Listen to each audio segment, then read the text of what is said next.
कधीतरी चिखलात सुद्धा पण एखादं कमळ उगवतो बरं का कुठं. आदिलशाहीत एकूण 8 बादशाह झाले, पण या सगळ्याच्यात एक दुसरा इब्राहिम आदिलशाह जो होता तो स्वतःला जगद्गुरू समजायचा.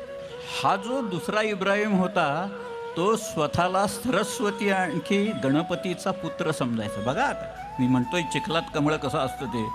हा स्वतःला सरस्वती आणखी त्या गणपतीचा पुत्र समजायचा. त्याने तिथं श्रीकृष्णाची चित्र काढून भगवान विष्णूंची चित्र काढून ठेवलेली आहेत. आसार महाल नावाची एक जागा आहे, लोकांनी आता पुसून टाकलेली आहे ती, तरी पण पूर्ण पुसता आलेली नाही आहेत अशी परिस्थिती. आसार महालात विजापूरला गेलात तर दिसेल.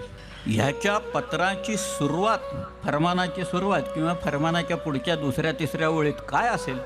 दुसऱ्या इब्राहिम आदिलशाच्या फरमानात फरमाने हुमायून शर्फ सुदूर या बजानिब आमिलान हाल वैस्तक वगैरे ते आलं की तो असं लिहायचा, अच पूजा श्री सरस्वती, म्हणजे सरस्वतीची पूजा करून हे फरमान मी पाठवतो ते.